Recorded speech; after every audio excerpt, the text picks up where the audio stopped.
நம்ம கோட் படத்துடைய first look second look அதெல்லாம் விட்டார் நம்ம வெங்கட் பிரபு சார். உடனே வந்து அந்த பக்கத்துலேருந்து, ஏன்னா வயிறறிய பசங்க நிறைய இருப்பானுங்கள்ல, அவர் வந்து பெரிய ஒரு ஞானி, அவர் வந்து ரொம்ப அறிவாளி.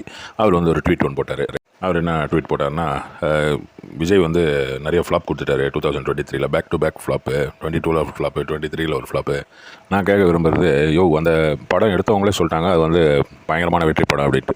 லியோ வந்து 500 கோடி கிராஸ் பண்ணிச்சுன்றது நம்மளுக்கு எல்லாம் தெரியும். நீ ஒரு எக்ஸ்பெக்டேஷன் வச்சுருந்தா அதுக்கெல்லாம் வந்து மீட் பண்ணுறதுக்கு அவங்க வந்து படம் எடுக்கிறது கிடையாது. நீ வந்து 1000 கோடி நினச்சிருப்ப, அதுக்காக வந்து படம்லாம் அவங்களால எடுக்க முடியாது. நீ எதுவுமே நினச்சிருக்க மாட்டேது நம்மளுக்கு தெரியும். நீ வந்து சும்மானா இந்த சந்தில் சிந்து பண்ணுகிற, அதான் இப்போ பண்ணுகிற வேலை. அவர் வந்து அஜித் குமாரோ மகேஷ் பாபு கிடையாது. அவர் வந்து நீங்கள் வந்து நல்ல ஒரு தெலுங்கு படத்தை எடுங்க, எடுத்து அதை வந்து ரீமேக் பண்ணுங்கள், அதனுடைய ரைட்ஸ் வாங்கி அதை விட்டுட்டு இந்த மாதிரி இங்கிலீஷ் படம்லாம் எடுக்காதீங்க, இது வந்து ஜெமினி மேன் அது இதுன்ட்டு போட்டு கலாய்ச்சோடனே வெங்கட் பிரபு வந்து அதுக்கு ஒரு ரிப்ளை விட்டார். நான் உங்கள்கிட்ட வந்து இதோட ஜாஸ்தி எதிர்பார்க்குறேன் ப்ரோ, ஸ்ப்ரெட் லவ் அப்படின்ட்டு. மற்ற பாடு சுத்த முடியுன்னு போடா அப்படின்றத சொல்லாமல்